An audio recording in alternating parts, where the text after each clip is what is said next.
Всем привет, друзья! Эта серия, я надеюсь, заключительная по ремонту коробки. Может быть, в конце серии мы поставим эту коробочку уже на машину. Если серия будет очень длинная, не поставим. Посмотрим. В общем, в предыдущих двух я рассказывал. Первая была полностью посвящена дифференциалу. Вторая серия была посвящена полностью переборке барабанов. Там замена втулок, замена поршней и замена фрикционных и стальных дисков. Регулировка зазоров в пакетах фрикционов тоже там я не рассказывал, как примерно, наверное, это делать. Я надеюсь, что я правильно рассказал. В этой серии будем коробочку собирать, полностью запихивать в нее все барабаны, собирать гидроблок, ну вообще скручивать гаечки, болтики до кучи. Ребята, у меня нет цели научить вас, потому что я делал коробку первый раз, до этого никогда не занимался ремонтом автоматов, и поэтому я как бы больше с вами делюсь опытом, что я делал, то есть я сталкивался с некоторыми трудностями, и я их старался преодолевать. Трудности были связаны с дифференциалом, с ремонтом дифференциалов, с поиском втулок, правильным подбором, с запрессовкой втулок, я об этом в предыдущей серии рассказывал. Сложность была в сборке пакетов фрикционов, в замере правильных их параметров, в подборе на сайте. Я-то с вами делюсь уже готовыми решениями, но до них было, до некоторых очень сложно дойти.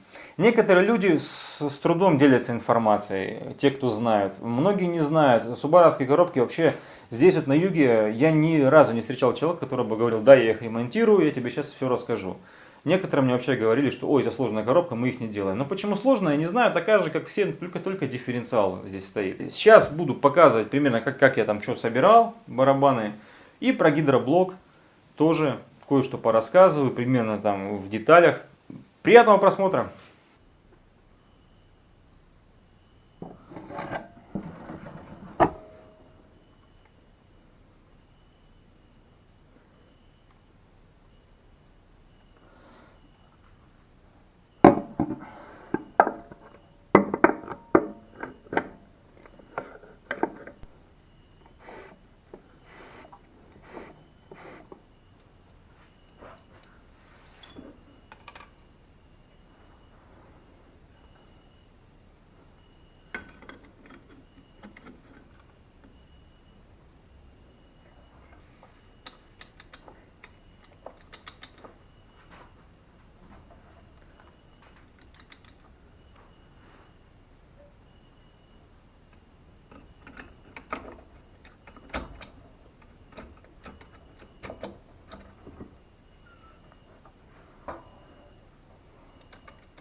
Пару слов о регулировке тормозной ленты. Хочу показать, что я буду делать. Ребят, не отвечаю, что все это правильно. Мне так подсказали ребята, которые ремонтируют коробки. И мы потом посмотрим, что у меня получится. Как регулировать тормозную ленту. То есть вот она у меня накинута. Нужно примерно центровать барабан, чтобы он ровно стоял. Придержать его рукой и отвести отверткой в сторону ленту.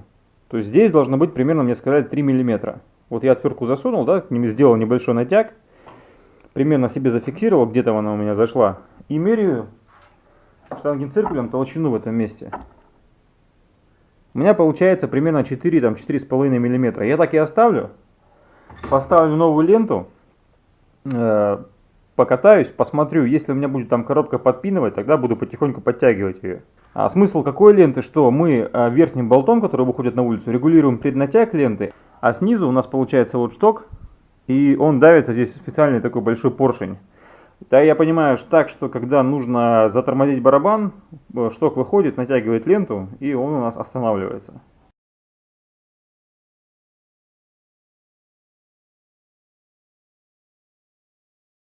Так, меняем резинки на маслонасосе. При разборке надо быть очень внимательным, потому что здесь, как на старом будильнике, все разлетается в разные стороны, только успевай ловить. Это, естественно, ну не знаю, как называется эта штучка, ну короче, самое сердце насоса здесь стоит. Потом наружная часть, я называю это обойма, лепестки, и вот такая вот еще штучка здесь стоит, прижимается. Короче, запоминаем, как все стоит, меняем все резинки. Перед этим хорошо все промываем и начинаем собирать. Сейчас, когда буду собирать, покажу очень важный нюанс. Я когда первый раз собирал, не знал, вот эту штуку сломал. Как я приловчился собирать насос? То есть я его вывешиваю на двух каких-то частях, ну в данном случае у меня картера дифференциалов, так, чтобы можно было снизу вставить удлинитель, который будет вращать насос, и получается саму шестерню отцентровать. Один человек будет сейчас держать снизу, ну так, чтобы если сильно толкнуть наверх ее, то высыпется весь насос. Соответственно, а если не центровать, то он может сместиться, и, соответственно, когда я в прошлый раз корпус насоса закручивал, то есть я его просто каким-то образом там придавил и сломал. Это тоже нехорошо. То есть нужно одновременно будет и вставлять, притягивать болты, центровать, ну и проверять, что его не зажимает, что он крутится. Как собирать всю эту конструкцию? Я думаю, любой пытливый ум разберется. Одно лишь скажу, что сначала ставится наружная обойма, без внутренней части. Сначала оставляется пружинка здесь, тут надо немножко помочь отверткой, и опускается она. В этом месте потом берется штифт и уже пододвигается, и штифтом как бы ловится это положение, то есть она уже как бы встает в свой паз. После этого набирается внутренняя часть. Давай подходи сбоку. Вот, бери ее. Под низ, вот так, ну, под низ не бери, сбоку, да? Все, чувствуешь, вот она стоит. Да, я попробуй ее повращать влево-вправо чуть-чуть, потому что придется вращать, еще посильнее повращай ее, вот так, чтобы крутилась прям. Вот, так нужно будет крутить, но вверх только не тыкай ее, потому что, видишь, она опять вылетит.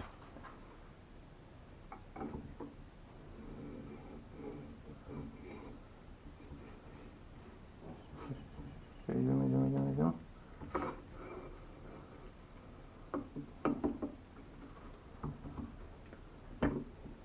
Покрути. Вращается? Да.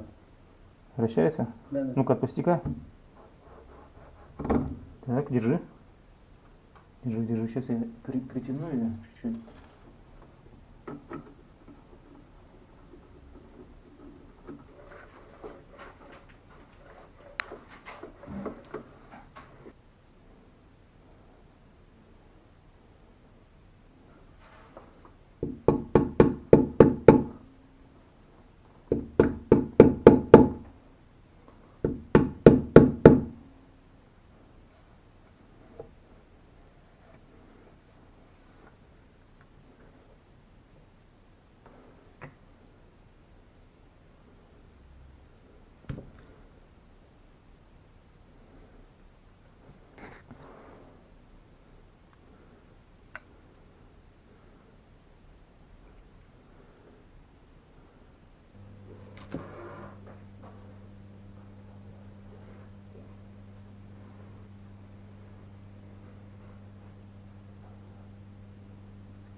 Так, собираем гидроблок. Сразу несколько самых главных нюансов говорю. Первый нюанс — расположение шариков.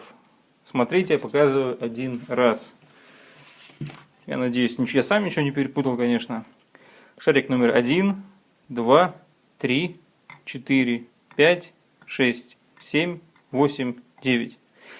Все, шарики запомнили где, но это можно найти в инструкции. Второй момент. Когда чистим гидроблок и разбираем поршни, тут ситуация такая. Во-первых, почти все поршни идут на таких заглушках, и заглушки держат штифты. То есть, если вы плиту половинку переворачиваете, штифты иногда выпадают. Особенно, когда моешь ее в тазу, бывает они выпадают. При этом сама заглушка остается на месте. Ты это сразу не замечаешь. То есть, ты потом это обнаружишь, что у тебя нет штифта. Такое может быть. Но нужно очень аккуратно быть. То есть, перевернул, маленькие штифтики, которые держат заглушки на поршнях, выпадают. Второй момент. Бывает, когда ты хочешь вытащить поршень, эти заглушки не выходят. То есть я делал как? На одной из заглушек я ее засверливал немножко сверлом на 6, нарезал резьбу, вкручивал болт и вытаскивал. В случае с этой заглушкой у меня прокатило. Ну, допустим, была одна маленькая, это на другой половинке. Вот здесь у меня не получилось, я начал засверливать, она рассыпалась. То есть я вытащил поршень, вытащил плунжер, его почистил, а засовывать уже просто из сверла сделал такую импровизированную заглушку. Также нужно смотреть глубина посадки заглушки, потому что она как бы с собой толкает немножко плунжер, и поэтому нужно посадить так же, как и было. То есть, если мы вытащим слишком длинную заглушку, то у нас плунжер продавится глубже и работать не будет корректно. То есть, я постарался сделать так же, как и было.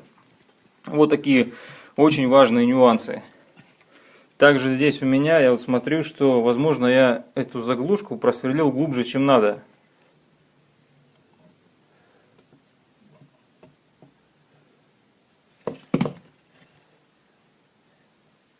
То есть я сейчас на всякий случай проверил глубину засверления.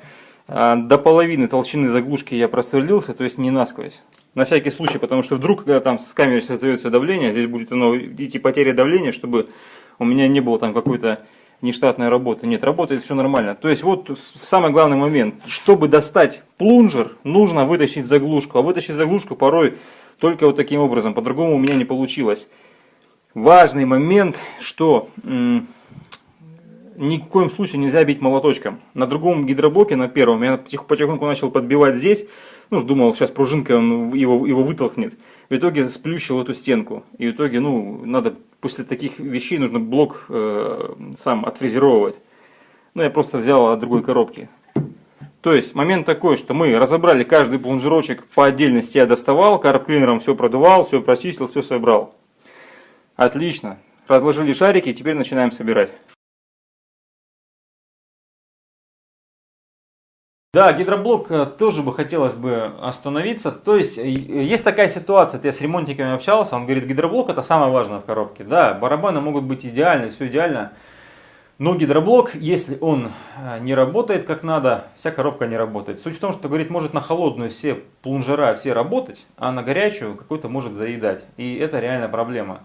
Заел плунжер, все, давление не пошло и, коробка умерла. Смысл-то какой? Смотрите. Коробка это одна большая гидросистема, то есть где-то в маслонасосе качается масло, а оно по коробке разгоняется, часть его уходит в гидротрансформатор и преобразуется в крутящий момент. Простыми словами, там, начинает она коробка тянуть за счет гидротрансформатора. Но это тяговые усилия, его нужно передать через шестеренки, которые здесь находятся. Эти шестеренки управляются пакетами фрикционов. То есть, кто на старых мотоциклах ездил, как в мотоцикле сцепление, то же самое. Пакет фрикционов. Этот пакет фрикционов, чтобы сжать, нужно на него надавить маслом, АТФ жидкостью. Вот чтобы это масло правильно в нужный момент надавило, нужно, чтобы оно от маслонасоса прошло через гидроблок. Там, я не знаю, как оно все работает, там, чтобы усилие его усилилось, там какие-то специальные плунжера, там это все происходит, чтобы оно через все каналы без потери давления дошло до пакета. Пока оно идет, оно может потеряться где-то там в плунжере, да, там что-то может не додавиться. Оно может потеряться, допустим, на втулке, разбитая втулка на валу, все, там масло подается в втулку, которую смазывает, как на коленвале шатунные вкладыши. Когда они разбиты, все, масло, давление теряется, все начинает, в жопу идти. Также здесь может потеряться масло на втулке. Масло может потеряться, там тефлоновые колечки вот такие есть на валах, уплотнительные стоят. Сейчас мы будем на них смотреть. Тоже они держат, как бы, чтобы масло не уходило из зоны, где оно должно смазываться. Там может потеря давления произойти. Потеря давления может произойти в самом барабане, там идет поршень, резинки такие на поршне, она может прохудиться, все, и пойти потеря давления масла. Масло может быть чересчур жидкое, и из-за этого оно может еще больше, то есть масло долго не меняло, оно жидкое становится, ну как говорят. Все, пошла сильная потеря давления. И в общем итоге это большая гидросистема, где нужно обеспечить на каждом этапе, чтобы давка доходила до пакета. В общем, давайте карабасик наш собирать.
После сборки у меня остались всякие колечки резиновые, уплотнительные, манжеточки. Я думал, что, может, не все поставил. Но парень, который коробки ремонтирует, он говорит, ты, говорит, не переживай. Это, говорит, может быть разные комплекты на разные года выпуска. Потому что коробка модернизировалась. Допустим, мы берем пакетик. На нем нарисован конкретно поршень какой-то, который в барабане стоит где-то. Мы знаем, что там 2 кольца идет, но в пакетике 3 кольца. На самом деле в разные годы выпуска на поршне разные эти колечки ставились. На одном там с юбочкой, а на другом с каемочкой. И вот нам нужно поставить такой, какой у нас и стоит. А второй, соответственно, остается неудел. Ну, грубо говоря, выбрасывается. И несколько там пакетиков этих резиночек у меня осталось. Ну, в принципе, я все просмотрел. Ничего такого не нашел, что еще можно поменять. Единственное, что вот сальничек вот на этом селекторе я не поменял, потому что, честно, было нечем просто открутить. Если мы начнем крутить эту гайку просто до талого, до победного, есть риск проломать корпус коробки. Держать его изнутри у меня не получилось.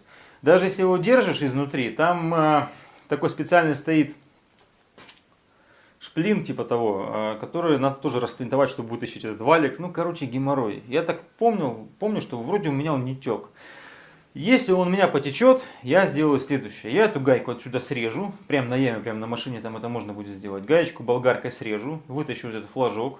Аккуратненько шилом выковырю сальник. У меня там, по-моему, остался в ремкомплекте даже 2 вида сальника, таких маленьких сальничка. Подберу сюда какой нужен и закидаю. Это если будет он течь. Просто на момент, когда я ремонтировал, болгарки у меня с собой не было. Не было, во-первых, болгарки, во-вторых, не было желания этим заниматься, потому что, я так подумал, что он там нормально себя чувствует. Это, наверное, единственная вещь, которая в коробке не была поменена, так что прям без внимания осталась. А так, все сделано, коробка собрана, теперь осталось ее поставить и, наконец, понять, что я там наремонтировал. И также, ребята, еще отремонтировал я гидротрансформатор. 8000 мне стоил его ремонт, его мне разрезали, поменяли, как мне утверждают ребята, которые этим занимались, там все, что там должно быть поменено, заварили, отбалансировали, так что должно все быть просто огонь. В следующей серии мы об этом узнаем, поставим на машину и посмотрим, что же я там все-таки наремонтировал. До скорых встреч, друзья! Я очень рад, что вы меня смотрите. Кто еще не подписал, подписывайтесь на канал, потому что годнота будет набирать обороты. До скорого!